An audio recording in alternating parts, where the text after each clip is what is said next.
जिसकी 33वीं आयत की तिलावत करने का शरफ हासिल किया गया। मेरा आप मौमीन से जैकोबार के पानी से पहला खिताब है और मैं ये उम्मीद रखता हूँ कि खतीब को दर हकीकत सामिईन पढ़ना है। जितनी बुलंद आपकी समाअतें होंगी खिताब उतना बेहतर है। और मैं तो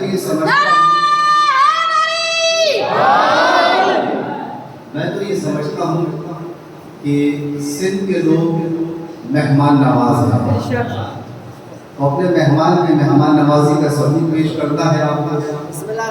और खतीब भी गदीरी है तो मजमा भी गदीरी होनी चाहिए। ऐसा ना हो कि मिंबर को गदीर का नजर आए और मजमा भी गदीरी होना चाहिए। आपको पता है कि गदीर से हमारी वाबस्तगी वो वाबस्तगी है कि जो हमें हमारी माँ ने दूध में पिलाई है। इंसान के हलाली और शरीफ होने की यही अलामत है कि वो गरीब से वाबस्ता है। जहाँ जहाँ भी आप शजरा उठाने देख लें, जो भी गदीर का मुखालिफ नजर आया, मुनकर नजर आया, उसके शजरे में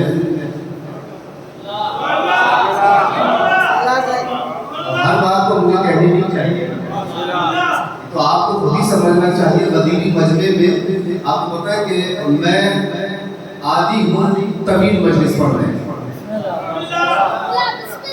अगर आप वक्त देंगे, सहन आपके तैयार है तो मैं बयान को आगे बढ़ाऊंगा, क्योंकि माशाल्लाह आपकी समाअतें और आपके अंदाज बता रहे हैं कि आप सुनने वाले हैं। क्योंकि खतीब जब पढ़ता है, जब देखता है कि सामीन का मिजाज क्या है, सामीन क्या चाहता है, ऐसा ही है ना। आप देखें कि हम गदीर से वाबस्ता हैं, ऐसा ही हमने गदीर के मौला को देखा तो नहीं है, नहीं देखा ना, लेकिन गदीर से वाबस्ता कैसे हो गया? ये माँ बाप की तरबियत है कि बाप ने हमें उंगली पकड़कर ये सिखाया कि मिंबर के करीब जाके बैठना है। बच्चा है ना, ये छोटा सा बच्चा सामने गोद में बैठा है, इसे क्या मालूम कि अली क्या है? ऐसा ही है। ये जब पैदा हुआ इसे नहीं मालूम कि अली किसे कहते हैं, नबी किसे कहते हैं, कुरान किसे कहते हैं, खुदा किसे कहते हैं। लेकिन माँ ने जैसे ही इसे अपनी कौसर और तस्नीम से सैराब करना शुरू किया, शायद मेरे जुमले को गौर किया, माँ ने बच्चे को जैसे ही अपने सीने से लगाकर ये कौसर और तस्नीम से सैराब नहीं कर रही थी, ये विलायत अहले बैत का अहद बांध रही थी कि बेटा होशियार रहना, गदीर से वाबस्ता रहना, ये जो ग़िज़ा मैं तुझे पिला रही ये अली का अतिया है। और ये मैं जज्बाती जुमले नहीं कह रहा हूँ, ये खिताबत नहीं है, हदीस मौजूद है। हदीस क्या है बता, ज़हन तैयार है, आवाज दी, लौला का अलीयुन, लौला अलीयुन लहलका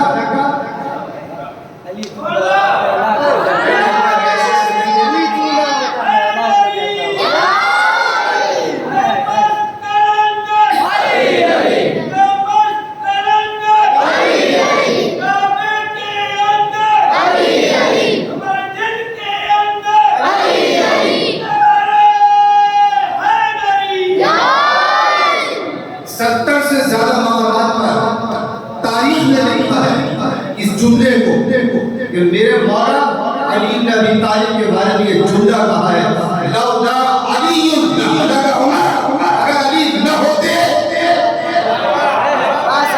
उमर हलाक हो जाते।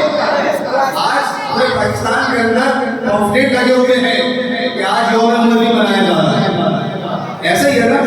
तो अब मैं इसी शख्सियत के हवाले से अली की फजीलत को बयान कर दूं, है ना।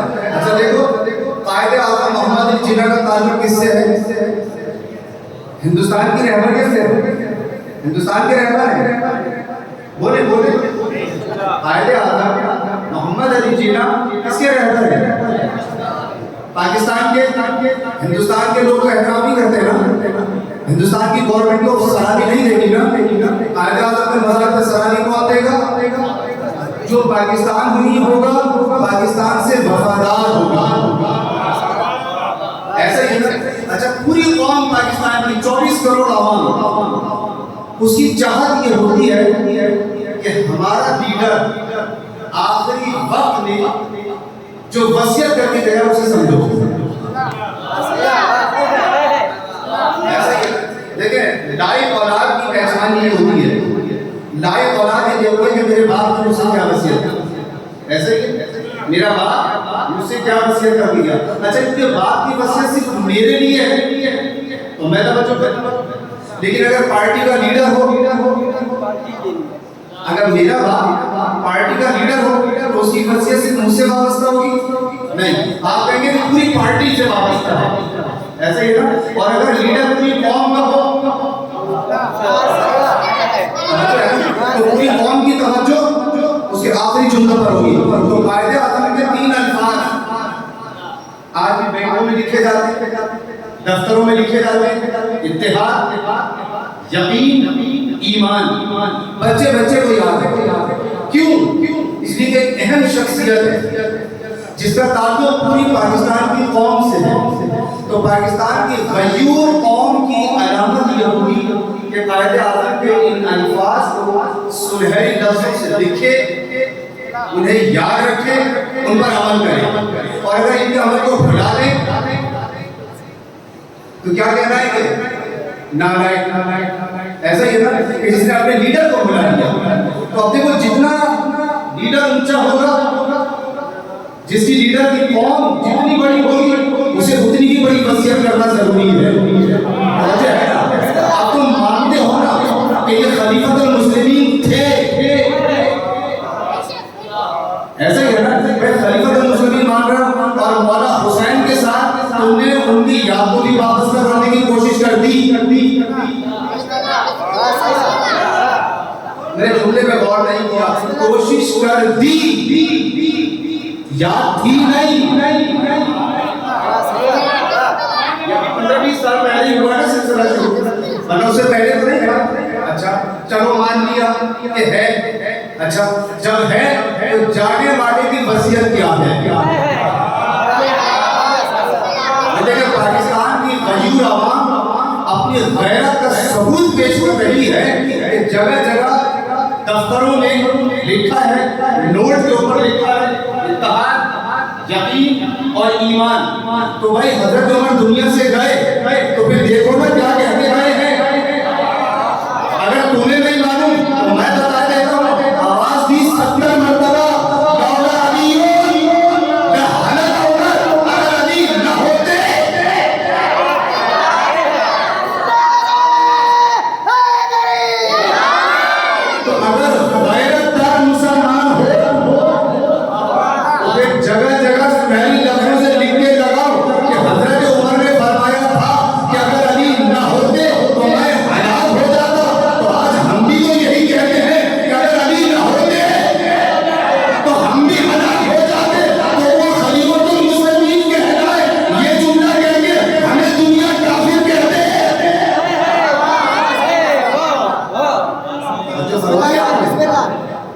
ये कैसा इंसाफ है?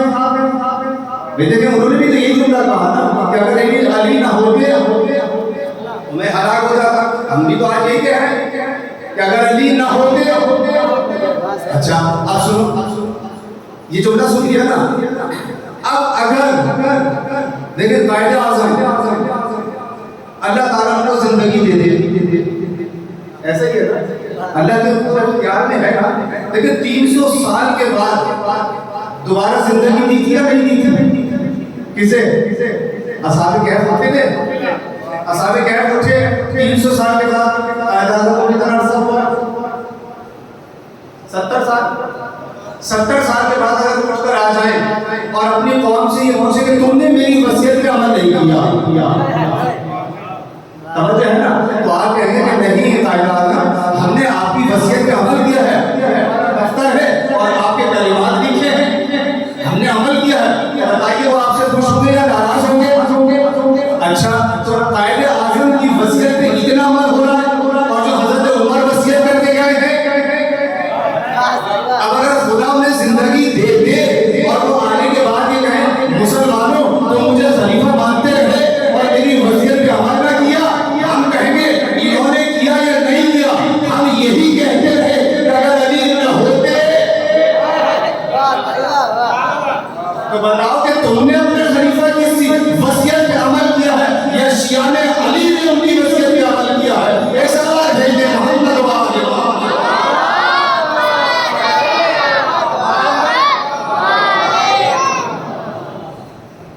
एक और सवाल भेजे मोहम्मद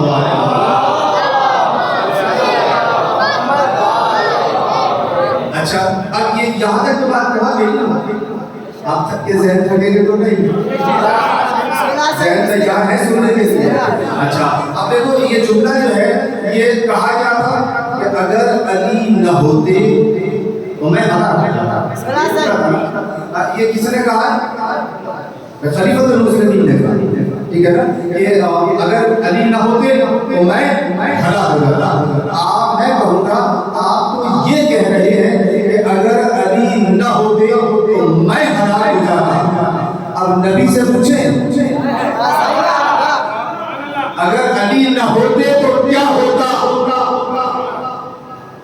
अली ना होते तो क्या होते? अच्छा आप देखिए हदीस कुदसी सुनी है ना आपने? सुनना हदीस कुदसी में क्या कहा है? लौलाका लमा खलक़ुल अफ़लाक, ऐ मेरे हबीब अगर मैं आपको खल्क़ ना करता तो ये जमीन और आसमान को खल्क़ ना करता। समझ है ना? अगर आपको खल्क़ ना करता तो ये जमीन और आसमान को खल्क़ ना करता। और याद रखो ऐ नबी अगर अली को खल्क़ ना करता तो मैं आपको भी खल्क़ नहीं करता। तो आप तो ये कह रहे हैं कि अगर अली ना होते तो हम ना होते। तो हदीस कुदसी तो ये कह रही है कि अगर अली ना होते तो नबी भी ना होते। फरमाइए आपने इसका और नबी ना होते तो कायनात में न जमीन होती न आसमान होता। इसका मतलब ये है कि अली और नबी उस जात का नाम है जिसके वजूद से कायनात मौजूद है। तो मुझे कहने का हक है ना कि अगर अली ना होते तो अपने कायनात में क्या है? दरिया है, ऐसा ही है, दरिया है, दरख्त है, पहाड़ है, सैयारे हैं, सितारे हैं। अब आगे बढ़े, ये जमीन कितनी बड़ी है?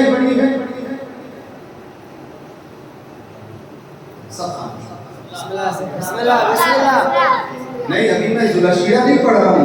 जुलशिया में खामोश बैठे थे लोग, गदीर में खामोश नहीं बैठते। ऐसा ही है ना? और आपका तो गदीर मजमा है, जुलशिया का मजमा थोड़ी है। अच्छा कितनी बड़ी है जमीन? बहुत बड़ी है ना? कितने लोग इसमें आबाद है? 5 अरब। 5 अरब लोगों का घर इस जमीन के ऊपर है। 5 अरब लोगों की जिंदगी वाबस्ता है किससे? जमीन से वाबस्ता है। यानी अगर जमीन तबाह हो जाए तो 5 अरब लोगों की जिंदगी तबाह हो जाएगी। अच्छा जमीन कैसे तबाह होगी? अगर सूरज रोशनी देना छोड़ दे,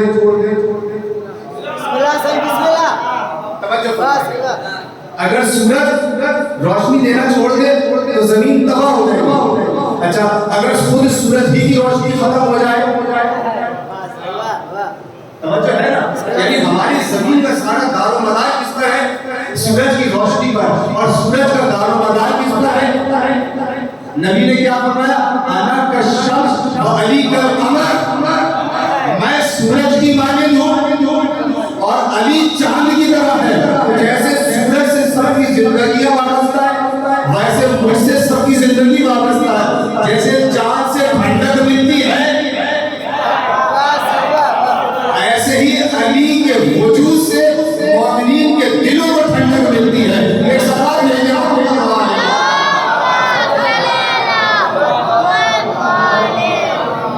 अच्छा ये जमीन जो है सूरज के घूम रही है, ऐसा ही है ना? अब मेरे साथ साथ चलते जाए लेकिन सूरज मैं लेके उसी जुमले पर जाऊंगा जहां से मैंने तारीफ शुरू किया।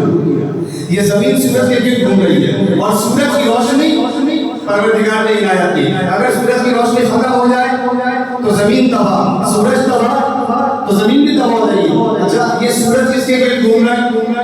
आज साइंस ने साबित कर दिया कि सूरज भी ये छोटा सा हमारा निज़ाम शम्सी है, ऐसा ही है ना? और जहां हमारी निज़ाम शम्सी मौजूद है वो बहुत बड़ी कहकशाएं हैं। कभी आप देखें अब तो माशाल्लाह से हमारा नौजवान के हाथ में यूट्यूब मौजूद है, मोबाइल मौजूद है। कभी जाके सर्च करें कि कायनात कितनी बड़ी है। तवज्जो करेंगे आप? कायनात कितनी बड़ी है? जमीन से सूरज का फासला कितना है? आखिरी फर्क अगर मेरी आवाज सुन रहा है कितना है? जमीन से सूरज का फासला 9 करोड़ किलोमीटर। तवज्जो रखिए 9 करोड़ किलोमीटर। अच्छा अब हम जमीन के से निकले सूरज तक पहुंचेंगे कितने दिन लगेंगे? 9 करोड़ किलोमीटर का फासला तय करना है। आपका जो जहाज उड़ता है वो 800 किलोमीटर फी घंटा होता है। 3 घंटे में यहाँ से तेहरान पहुंचता है। और कितना फासला है? 3000 किलोमीटर। तो 3 करोड़ किलोमीटर का फासला तय करने में कितना टाइम लगेगा? 9 करोड़ किलोमीटर का फासला तय करने में कितना लगेगा? अच्छा ये जो कहकशा है इसका फासला कितना है? जब हम कहकशा को कियास करते हैं तो हमारे पास फासले मौजूद नहीं है। वो मशीन नहीं है जिससे हम फासला नापें। आप साइंसदानों ने किस चीज में इजाद किया? लाइट किया, नूरी साथ नूर के जरिए, रोशनी की रफ्तार के जरिए मालूम करते हैं। अभी तक आपको मालूम है कि जो कायनात दरियाफ्त हुई है वो कितने सालों पर मुश्तमिल है? हमारे जमीन के सामने आप तो घबरा तो गए, कितने सालों पर मुश्तमिल है? मिसाल के तौर पर अभी तक जो साइंस ये कहती है इस सुतून से लेकर और इस सुतून तक आप रेत के ज़र्रात उड़ा दें, तवज्जो कीजिए, रेत के ज़र्रात उड़ाएं और रोशनी में उन ज़र्रात को देखना शुरू कर दें। उन ज़र्रात में उड़ते हुए एक ज़र्रे का नाम ज़मीन है। तवज्जो फरमाइए आपने, हमारी कायनात कितनी छोटी हो गई। अभी आप अगर ये फलसफा समझ में आ गया ना तो अली की फजीलत समझ में आएगी। अभी ये तो समझा दूं मैं कि कायनात कितनी बड़ी है, तभी तो पता चलेगा कि अली की फजीलत कितनी बड़ी है। अब अच्छा फरमाइए आपने, अच्छा इस सुकून से लेकर जो अभी तक टेलीस्कोप के जरिए देखी गई है वो ये कहते हैं कि अगर हम इस सुकून से इस सुकून तक सफर तय करें तो हमें खरबों साल चाहिए। बताइए किसी इंसान की जिंदगी है कि किसी इंसान की जिंदगी ऐसी है कि जो इस सुकून से इस सुकून तक का सफर तय करे और वो भी नूरी साल, लाइट ईयर्स साल, इतनी तवील सफर तय करने के बाद जब वहां से क्रॉस करेगा तो उस जगह का नाम है सिदरतुल मुंतहा।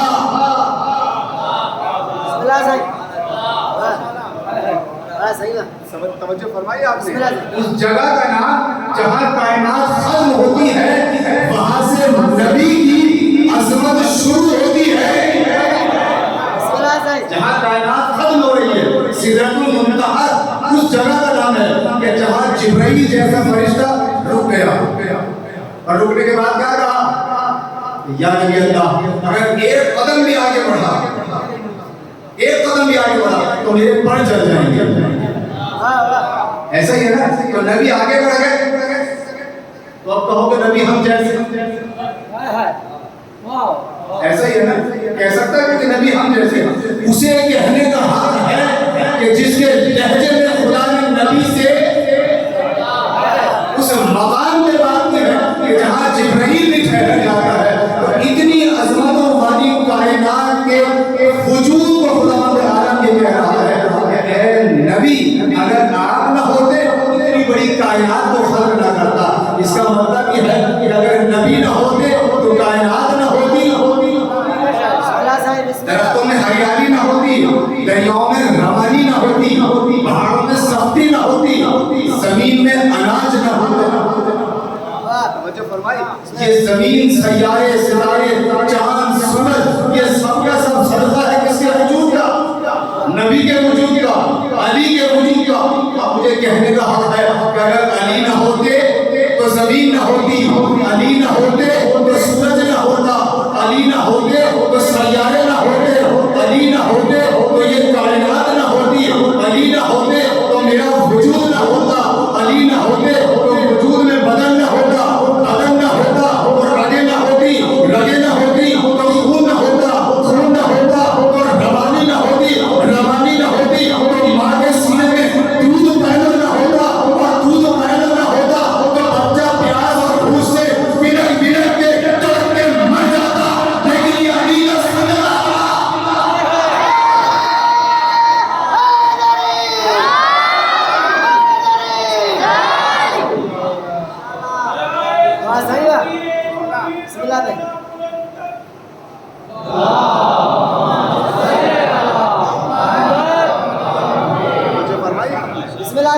ये परवरदिगार आलम का करम था, नबी और अली ये मुर्तजा का सदका था कि परवरदिगार आलम ने इस वजूद को खाली नहीं रखा और माँ ने जब अपने वजूद के अंदर उस अताए परवरदिगार को महसूस किया, सदका नबी और अली को महसूस किया, तो अपने बच्चे को अपने सीने से लगाकर लोरी देती रही, अली अली करते रहना।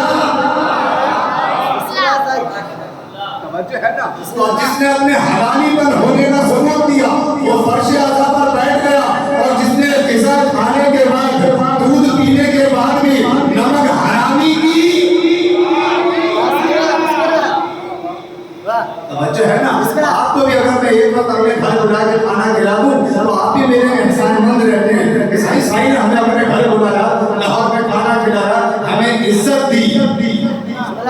अली के सदक़े में खुदा ने आपको इतनी इज्जत दी है, आप तड़प तड़प के मर जाते हैं।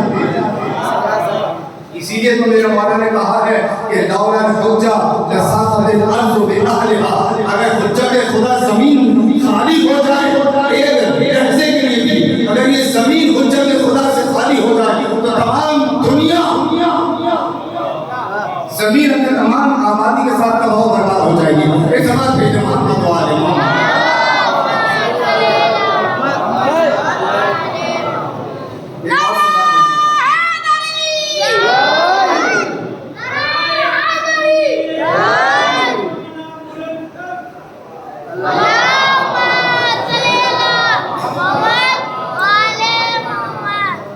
तो ये सदका है जिंदगी, और इस जिंदगी का हमें हिसाब देना।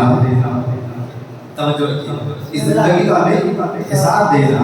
हिसाब ये नहीं है कि आपने 2 रोटियां खाई या 3 रोटियां खाई। अच्छा, आप मुझे अपने घर मेहमान बुलाते हैं, आप मेरे लिए दस्तरखान सजाते हैं, ऐसे ही है ना, दस्तरखान सजाते हैं। तो जब मैं खाना खाता हूँ, खाना खाने के बाद मुझसे ये हिसाब करते हैं, आप सब आप 1 खाइए 2 रोटियां खाइए। अगर कोई मेजबान अपने मेहमान से ये हिसाब करने लगे तो मेजबान को कमजोर समझा जाता। ऐसा ही है ना, दस्तरखान बिछाने का मतलब क्या है? यही है ना कि आका साहब ये आपके लिए है, जो कुछ कर रहा है आप खाएं, लेकिन याद रखना मेरे बच्चों से मोहब्बत रखना।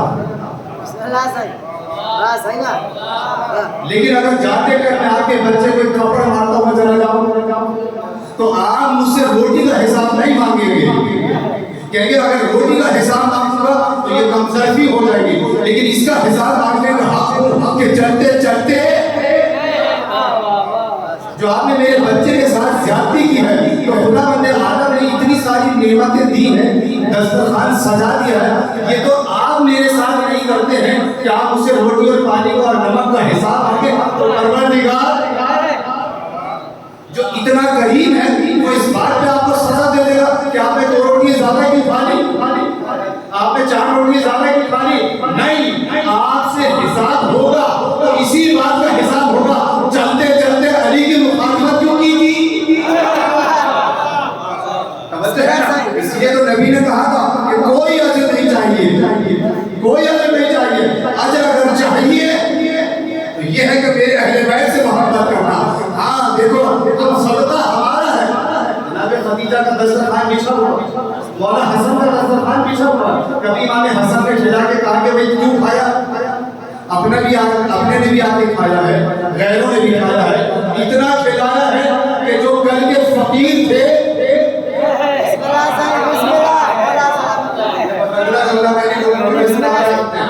जो कल के फकीर थे वो खा खा के सेठ बन गए। तवज्जो है ना, यानी आप ही देखेंगे इतना खिलाया है, लेकिन हाँ इतना याद रखना, ये पाबंद कर दिया मेरे नबी ने कि जिसने अली से मोहब्बत की है वो कामयाब होगा, और जिसने अली से बुग़्ज़ रखा। ये रिवायत मेरी किताब की रिवायत नहीं है, कंज़ुल उम्माल की रिवायत है, जाके देख लेना। मुल्ला अली मुत्तकी हिंदुस्तान के बड़े आलिम दीन हैं, और मुल्ला अली मुत्तकी का मकाम तवज्जो रखिएगा, अहले सुन्नत उलमा में इतना बुलंद है जैसे हमारे यहाँ आला मजलिसी का। तवज्जो है ना, मुल्ला अली मुत्तकी हिंदी जो है इतने अजीम आलिम हैं जिनका मकाम और मर्तबा इतना बुलंद है जैसे हमारे यहाँ अल्लामा मजलिसी का। देखिए ये आज़ादारी नहीं था, ये बच्चे इस स्कूल में नहीं सीखे हुए। ये बात स्कूल में कोई नहीं बताएगा कि अल्लामा मजलिसी किसे कहते हैं, इन्हें कॉलेज में नहीं बताएंगे, इन्हें यूनिवर्सिटी में नहीं बताएंगे, बल्कि वहाँ तो छुपाया जाता है। ऐसे ही है ना, और ये वो यूनिवर्सिटी है कि जहाँ देखे बच्चे भी हैं। भाई आपका ये बच्चा स्कूल में पढ़ता है, आप इसके साथ बैठते हो क्लास में जाकर? नहीं बैठते ना। वालिद साहब जो है अपने बच्चे के साथ स्कूल में जाके बैठते हैं? कहीं देखा ना कि जो PhD लेवल का स्टूडेंट है वो प्राइमरी के साथ बैठा नहीं होता ना। अच्छा, या प्राइमरी के बच्चे कॉलेज में जाके बैठ जाते नहीं होता ना। ये कितना करम है हुसैन की मजलिस का।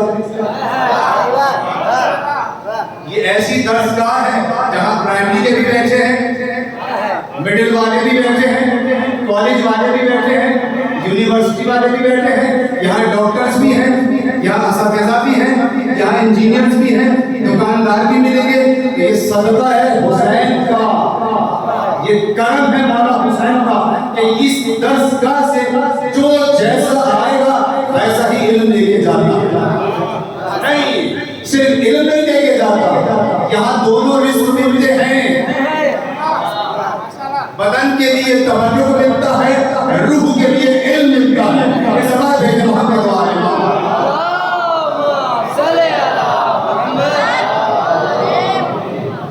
तो रिवायत में बयान कर रहा था मुल्ला अली मुत्तकी हिंदी, बड़े मशहूर मारूफ वाले मदीना, उन्होंने अपनी किताब के अंदर इस रिवायत को नकल किया और फरमाते हैं कि देखो तवज्जो रखना कि जो शख्स भी अली की मोहब्बत रखे ये जुज़्वे ईमान है।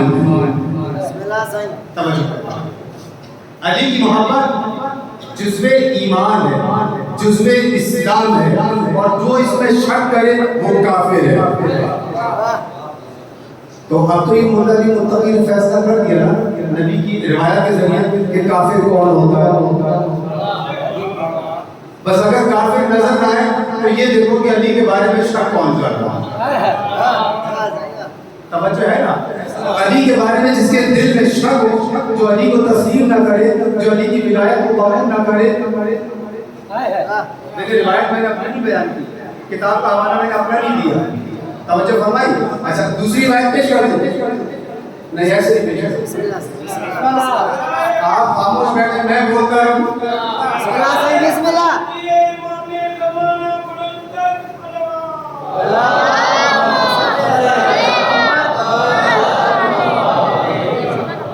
अभी मैंने तकरीर शुरू की नहीं है, अभी तो मैं सिर्फ आपको गदीर की तरफ लेकर जा रहा हूं। जो है ना, अच्छा देखो रिवायत, पहले रिवायत बयान करूं फिर उसके बाद अहले सुन्नत की रिवायत बयान करूं। अगर चाहिए ये रिवायत भी इब्न कसीर ने बयान की है, और इब्न कसीर निहायत बुजुर्ग आलिम थी, मुहद्दिस भी, मुअर्रिख भी, मुफस्सिर भी, हदीस शनास। क्या हदीस की रिवायत नकल की है? अन-नज़र इला वजह अली की इबादत, अली के चेहरे की तरफ देख लेना इबादत। बिस्मिल्लाह। ये रिवायत है ना आपके ज़हन में, अली के चेहरे को देखना इबादत। अब यहाँ पर तवज्जो से सुनिएगा, मेरा दिल चाह रहा है कि मौलाए कायनात के बारे में ये 2-3 रिवायत आपके सामने बयान कर दूं। ज़हन आपके हाजिर है ना? बस सुनना। उम्मुल मोमिनीन हज़रत आयशा, रिवायत को कबूल करेंगे? कौन कबूल नहीं करेगा? उम्मुल मोमिनीन इतनी सच्ची रिवायत पेश करे और कोई मुसलमान कबूल ना करे, मेरा दिल नहीं मानता। कोई माने या ना माने, मैं जरूर मानूंगा इस रिवायत। क्या कहा कि मैंने देखा कि मेरे बाबा मेरे घर आए और इसी लम्हे में मैं भी अपने बाबा से बाबा में मशहूर थी कि मैंने देखा कि अली मुर्तज़ा तशरीफ ले आए, और जैसे ही अली हमारे घर तशरीफ लाए तो अभी बाबा मुझसे बात कर रहे थे, अभी मुझे देख रहे थे, मुझे देखते देखते मतलब अली की तरफ देखना शुरू कर। अब जहाँ जहाँ अली जाते हैं वहाँ वहाँ मेरे बाबा की नजर घूम जाती है। समझो फरमाए ना, अली सामने आए, वो कह रही है बाबा मुझे देखिए। अब कोई बात को कोई नजर नहीं आ रहा, अली जहाँ है निगाह वहाँ कहीं जाती है।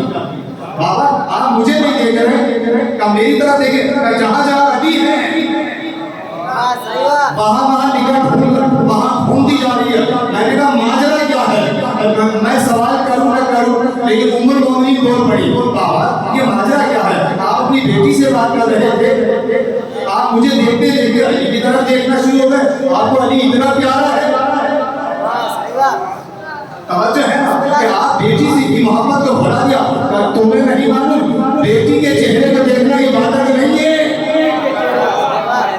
नबी ने फरमाया है कि अली के चेहरे को देखना इबादत है। तो जहां जहां अली चलते चले जा रहे हैं, मैं अली को देखता जा रहा हूं, मेरी इबादत होती जा रही है। आपने अच्छा ये बेटी की रिवायत है। अब वालिद गिरामी से की रिवायत बयान कर दूं। देखिए हमारे गांव देहातों के अंदर भी ये तरीका होता है कि महल्ले में चबूतरे बनाए जाते हैं, जहाँ पर बुजुर्ग हजरात बैठ कर पीते होता है ना। अच्छा बैठे होते हैं, बड़े बड़े आजकल औताब का सिलसिला है, डेरा है, पंजाब में डेरे होते हैं, यहाँ पर सिंध में औताब होते हैं, बड़े इलाकों में जहाँ पर कई गाँव देहातों में छोटे शहरों में चबूतरे बनते हैं और उसके ऊपर लोग बैठकर बातें करते हैं। ऐसा ही ना मदीने में भी था, मदीने में भी चबूतरा बना हुआ था जिसे असहाब सुफ़ा कहते हैं, जहाँ पर असहाब बैठते थे। अच्छा वहाँ पर असहाब किराम बैठे हुए और गुफ्तगू निकल आई फजीलतों की, कि फजीलतों में गुफ्तगू निकल आई। आप लोग थके तो नहीं है? नहीं, वो पीछे वाले थक गए मुझे लगा। सबूत पेश करने के थके नहीं है।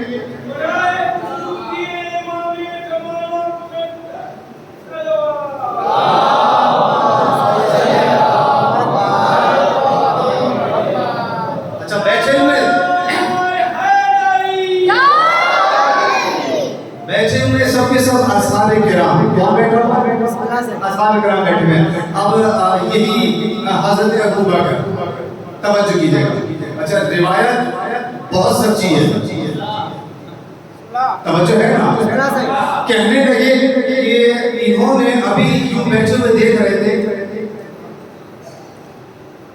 देखा मगर मैं अचानक यूं देखूंगा तो आप सब मुड़ के पीछे देखेंगे कि कोई आया,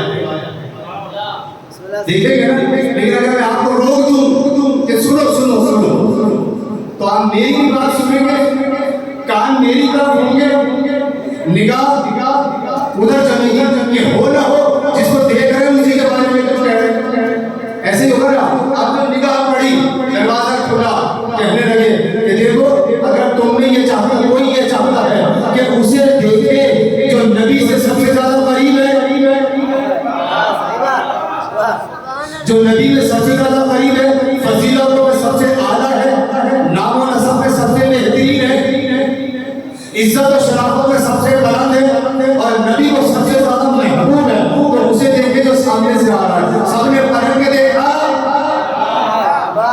तो अली मोतिया को सामने से आते हुए देखा और बता दिया कि देखो जिसे देखना है, जो नबी से सबसे ज्यादा करीब है, जो फजीलतों में सबसे बुलंद है, अपना कहना कि अली से अफजल भी कोई था। तवज्जो फरमाई आपने। ये तो हजरत अबू बकर खुद कह के जा रहे हैं कि अली से अफजल कोई नहीं है। इस तरह भेजे मोहम्मद वाले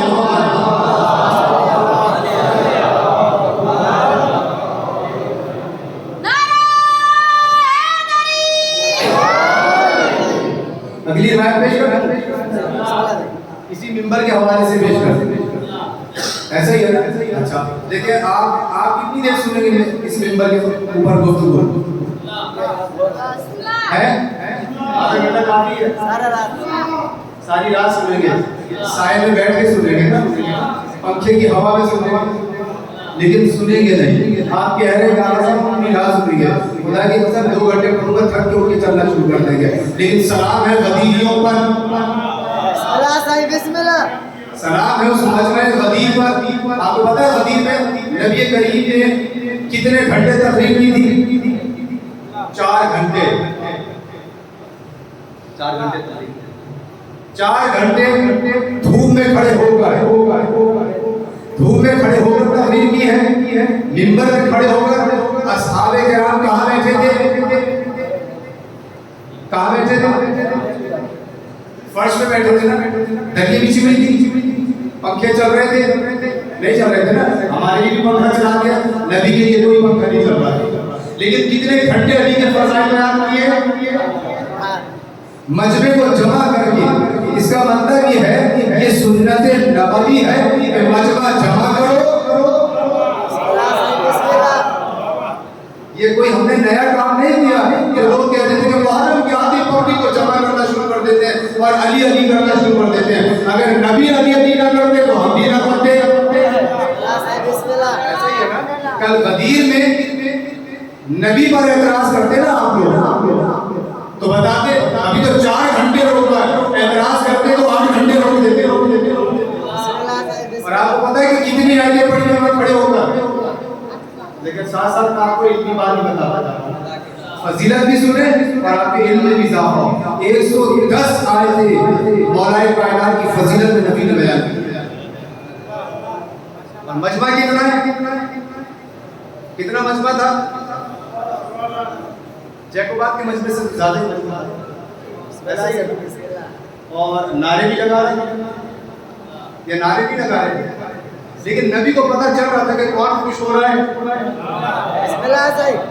ऐसे में देखा, मैं मिंबर पे बैठा हूँ, मुझे पता है कि कौन सो रहा है, कौन सुन रहा है और कौन सुन हो रहा है, मुझे पता है ना। क्यों? इसलिए कि मिंबर पे नहीं बैठा हूँ, एक एक का चेहरा देख रहा हूँ। अच्छा, मैं कयाफा शनाज भी नहीं हूँ ना, लेकिन फिर भी समझ रहा हूँ कि जो नबी नस्लों को जानता हो वो भी पहचान रहा होगा कि अली की फजीलत सुनने में कौन खुश हो रहा है और किसके दिल पर तीर चल रहा है, किसके दिल पर खंजर चल रहा है, किसे धूप महसूस हो रही है और कोई धूप में भी खड़े हो गया अली अली कर रहा है ना, ऐसा ही। अच्छा, अब आप देखें, ये रिवायत भी जो मैं आपके सामने बयान कर रहा हूँ, ये भी इब्ने कसीर ने बयान किया और इब्ने असाकर उसने इस रिवायत को बयान किया तो मैं आपके सामने बयान कर। जब पैगंबर अकरम सल्लल्लाहु अलैहि वसल्लम ने अली के लिए ये जुमला फरमाया, मन कुंतु मौला फहाज़ा युमा, तवज्जो कीजिएगा। तो उस वक्त खलीफा सानी, तवज्जो है ना, हज़रत उमर नबी करीम के पास आए और आने के बाद ये जुमला, तवज्जो सुनिएगा, जुमला क्या कहा? या रसूल अल्लाह, जब आप अली के बारे में कह रहे थे कि मन कुंतु मौला फहाज़ा अली मौला, अल्लाहुम्मा वाले मन वाला वआदे मन आला वफ़ुल मन खज़ला वंसुर मन नसरा। ऐ मेरे परवरदिगार, मैंने अली को मौला करार दिया है, जो इसे दोस्त रखे उसे तू भी दोस्त रखना, जो इसकी इज्जत करे तू भी उसकी इज्जत करना, जो इसे ज़लील करने की कोशिश करे तू भी उसे रुसवा कर देना। इसका मतलब ये है जो अली से रुखसत रखेगा वो दुनिया में भी रुसवा होगा और आखिरत में भी रुसवा हो जाएगा। जुमले किसके हैं? फखरे राज़ी ने बयान किया। देखिए, इतने हवाले में आपको दे रहा हूं, साथ साथ इब्ने असाकर ने रिवायत को नकल किया, तारीख की किताबों में, और फखरे राज़ी ने भी इसको नकल किया। और जुमला क्या है? हज़रत उमर किसके पास आए? नबी करीम के पास आए और आने के बाद जुमला क्या कहा? या रसूल अल्लाह, जब आप ये जुमला कह रहे थे तो मैंने देखा कि एक जवान, बहुत खूबसूरत जवान मेरे बराबर में खड़ा हुआ था। और फिर आपने जब ये जुमला कहा ना कि देखो कोई अली की बैत को तोड़ न दे, तो मेरे जब बराबर में जवान खड़ा हुआ था वो ये कह रहा था कि याद रखो वही अली की बैत को तोड़ेगा जो मुनाफिक होगा। तवज्जो है ना? अब ये या रसूल अल्लाह, मैं घबरा गया और उसके बदन से ऐसी खुशबू आ रही थी कि मैंने जिंदगी में कभी ऐसी खुशबू नहीं महसूस की। तवज्जो, सच्ची रिवायत है, बहुत सच्ची रिवायत है। हुजूर मुस्कुराए और मुस्कुराने के बाद ये कहा, उमर तुम्हें पता है वो कौन था? या रसूल अल्लाह, नहीं मुझे नहीं मालूम। वो जिब्राइल अमीन थे और वो तुम्हें ताकीद कर रहे थे कि खबरदार याद रखना, अली की बैत कर लेने के बाद किसी को ये हक नहीं है कि कोई अली की बैत तोड़ दे। इसका मतलब ये है कि रिवायत ये बता रही है कि अली की मोहब्बत में इतनी ताकत है, अली की बैत में इतनी ताकत है कि जिसको नबी ने भी ताकीद की है और हज़रत उमर ने भी ताकीद की और जिब्राइल भी ताकीद करके जा रहे हैं कि अब जो भी अली की बैत तोड़ देगा मुनाफिक के अलावा कोई हो नहीं सकता। एक हमारा कहते मोहम्मद वाले मोहम्मद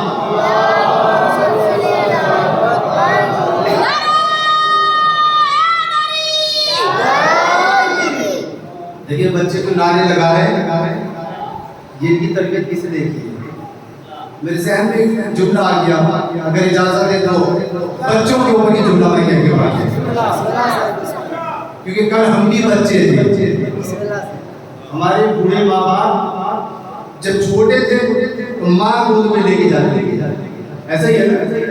कभी अली असगर के झूले से मस्त करती थी, कभी गाजी के अलम से मस्त करती थी, ऐसा ही है ना। और कभी मौला अब्बास के परचम की हवा देती कि मेरे बच्चे को जमाने की हवा न लगे, ऐसा ही है ना। हमें या कुरान की हवा में पाला या गाजी के अलम की हवा में पाला, ऐसा ही है ना। इस बच्चे से पूछो अली कौन है, ये बताया कि मेरे मौला है, मेरे आका है, मेरे इमाम है, ऐसा ही है ना। ये बच्चे को तरबियत किसने दी? ये माँ ने तरबियत दी, ये बाप ने तरबियत दी, ये इस आज़ादारी का सदका है, ये इस आज़ादारी का सदका है। अच्छा आप, मैं ये कहता हूँ कि बच्चों को आज़ादारी में लाया, इन्हें लाया क्यों? इसलिए कि ये रौनक है, ये आज़ादारी की रौनक है। ये नहीं होंगे तो बेरौनक हो जाएगी आपकी बज़, बेरौनक हो जाएगी आपकी महफिल, बेरौनक हो जाएगी आपकी मजलिस। वो कैसे?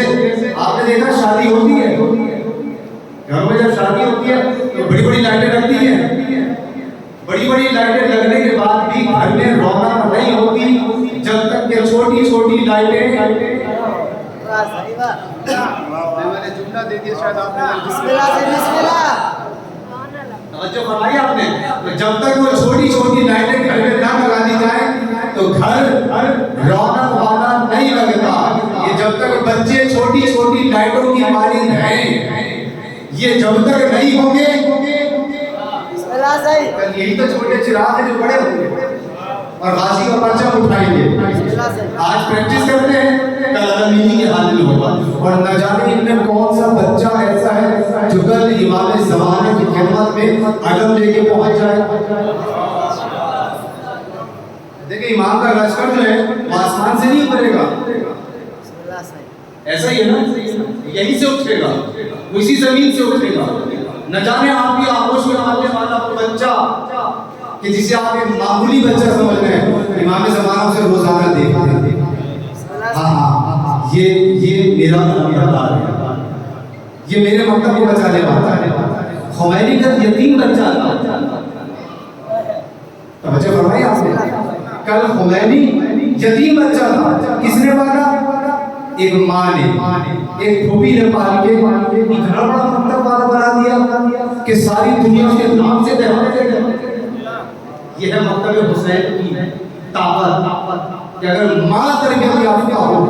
इसलिए मैं कहता हूँ कि लड़कियों की तालीम पे तवज्जो देनी चाहिए। ये कैसे हो सकता है कि जनाब ज़ैनब आलिया सलामुल्लाह अलैहा की मानने वाली ये लड़की हो और जाहिल रह जाए,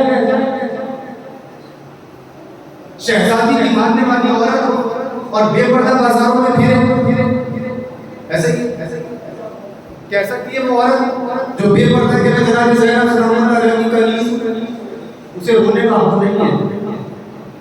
तवज्जो फरमाई आपने। उसे जवान को मैं ये समझता हूँ कि मातम करने का हक नहीं है जिसके दिल में अली अकबर की याद ना हो। जो फरमाई आपने, अली अकबर की याद उसके दिल में जिंदा रहेगी जो हलाल कमाएगा।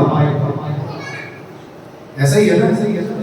अगर हम चाहते हैं कि हमारे घरों के अंदर अली अकबर की सीरत वाले बच्चे पैदा हो, जवान पैदा हो, तो इन्हें लुक़्मा हलाल है। अब मेरी बात का बुरा तो नहीं मानता, ये भी जरूरी है ना। इधर से हुसैन की जंग क्या थी? तभी आपने सोचा यजीद से जंग किस बात पे थी? जयलाद पर जंग, बाप के ऊपर जंग हुई है, पानी के ऊपर जंग हुई। पानी तो ठोकर में था जिसके सदक़े में यूसुफ की एड़ियों से चश्मा जारी हो अल्लाह की कसम, अगर अली असगर एड़ियां रगड़ देते तो चश्मा जारी होता, नहीं होता। हुसैन चाहते तो फुरात चल के खुद अब्बास के दरबार में ना आ जाती, लेकिन नहीं, ऐसा नहीं किया, इम्तिहान इसे करना। मौला ये चाहते हैं कि हमारा किरदार मौला हुसैन को किरदार साज चाहिए। तवज्जो फरमाइए आप, नेक जवान चाहिए, शराबी नहीं चाहिए, जुआरी नहीं चाहिए। जो शख्स जो जवान सारा दिन भंग में डूबा पड़ा रहे, वो लब्बैक या हुसैन को क्या समझे?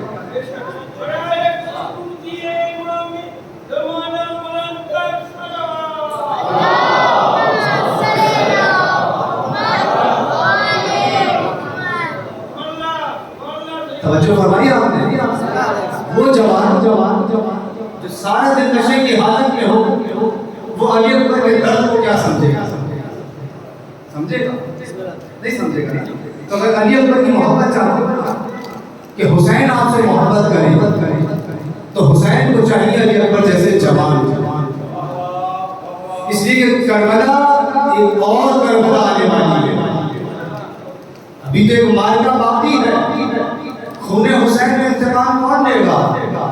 वो लेगा जो बिस्तर पे लेटा होगा, उसे ये नहीं पता कि माँ कौन है, बहन कौन है, बेटी कौन है, उसे क्या मालूम? वो हुसैन का इंतकाम लेने के लिए उठेगा? नहीं। जब खाने काबा से हुसैन की परचम बलंद होगा, तो वही आगे बढ़ेगा जो आज परचम अब्बास उठाने की प्रैक्टिस करेगा। समझ है ना? ये जो हम परचम उठा रहे हैं, ये दर हकीकत प्रैक्टिस कर रहे हैं। ये मश्क हुई थी कि मौला जब आप परचम लेकर उठेंगे तो हमारा जैकबा से पहला नजर होना चाहिए। ये जैकबा के मोमिनीन का पहला नजर होना चाहिए कि मौला हम आपके नासिर मददगार मौजूद हैं। कल करबला में जिंदगी ने साथ नहीं दिया, हम आपके जल्दी मदद नहीं कर सके, लेकिन आज हम मौजूद हैं और आप हुसैन के वारिस मौजूद हैं। कल हुसैन का साथ देते, आज कल नहीं थे, आज हैं, तो आज हम वारिस हुसैन का साथ देंगे। तो अपनी आगोश में जिस बच्चे को पाले, ये सोच के ना पाले मेरा बेटा है, ये सोच के पाले कि हुसैन का सिपाही है। ये अल्लाह ने मुझे अमानत दी है, इसे तैयार करना मुझे कल की करबला के लिए। पर्दा खैर से इमाम ज़माना आज भी देख, आज शबे जुमा है ना, शबे जुमा है, और रिवायात में ये बात मौजूद है, बड़े दर्द के साथ ये बात है, बस वैसे ही नहीं से मसाइल कि बड़े दर्द के साथ ये बात कहनी पड़ती है कि इमाम ज़माना अलैहिस्सलातु वस्सलाम शेख मुफीद ने इस रिवायत को नकल किया कि हर शबे जुमा हमारा नामा अमाल इमाम ज़माना की खिदमत में पेश होता है ना। ये इमाम ज़माना कौन है? ये आज के दौर का हुसैन। आपको पता है कि कल जब जनाब ज़ैनब सलामुल्लाह ने अपने भाई के चेहरे पर देख रही थी वो आसा कि मेरे भाई का कोई आवाज मतलब खराब नहीं। आपके ज़हन तैयार हो बेटा रोने गया, जिसका कोई रोने वाला नहीं था, जिसके बच्चे अगर रोते थे ना तो ताज़िया सकीना तड़पती थी रोने के लिए। मैं कहूँगा कि अपनी बच्चियों को कभी बालियां पहना कर मजलिस में नहीं जाना। न जाने सकीना किसी गोशे में बैठी रो रही है, बाबा मेरे आजादार को बालियां पहनकर आए, मेरी बालियां छिन गई थी। बाबा ये कैसे मेरे आजादार हैं? न जाने किस गोशे के अंदर जनाब ज़ैनब आए और हमारी बीवियों को बेपर्दा देखे और ये फरियाद बुलंद करे कि कल हमारा सैयद सज्जाद इसी बात पे तो गिलिया कर रहा था कि अरे हाय चचा मोहतार अपनी निगाहों को न उठाना, इसलिए कि शैतानी मेरे साथ मौजूद है जिनके सरों पे पर्दा नहीं है। अजीजों, जब आज़ादारी में जाओ, ख़वातीन की मजलिस में जब ख़वातीन जाती हैं तो उन्हें बात समझा के भेजना कि बीवी हो मजलिस में तो जा रही हो, लेकिन बीवी ज़ैनब की कमीज़ बन के जाना,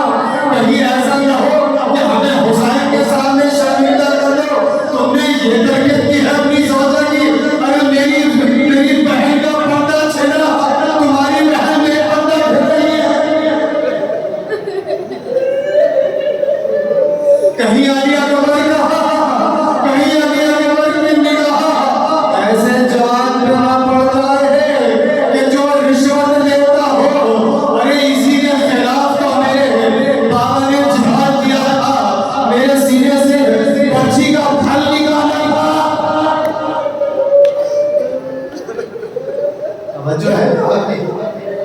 ये करबला ये किसी पानी में जंग नहीं हुई है, ये दो हाकिमों की जंग नहीं है, ये हक व बातिल का मार्का है, ये हक व बातिल का मार्का है। यहाँ से पता चलता है कि कौन हुसैन की राह पे चलने वाला है।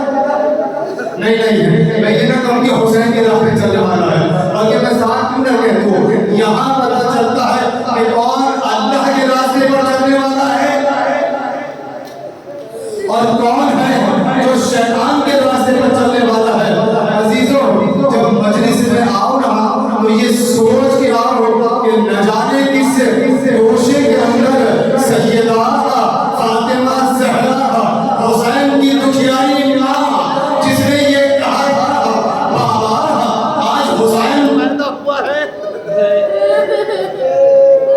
आज हुसैन पैदा हुआ है, सबकी आंखों में है रौनक होती है, आप रो क्यों रहे हैं?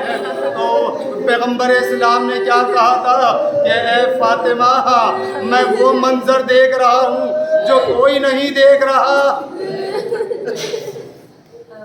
अजीज़ान मोहतरम, बस वो वक्त भी आया कि मेरे आगा मेरे पैगंबर अकरम ने ये फरमाया कि बेटी ज़ैनब, एक कौम खुदावंद आलम पैदा करेगा कि जिसके जवान तेरे जवानों पर रोएंगे और जिसके बूढ़े तेरे बूढ़ों पर रोएंगे।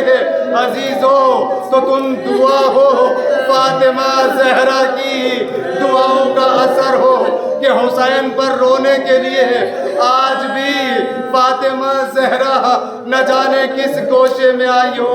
अरे मेरे लाल हुसैन को भूखा प्यासा शहीद किया।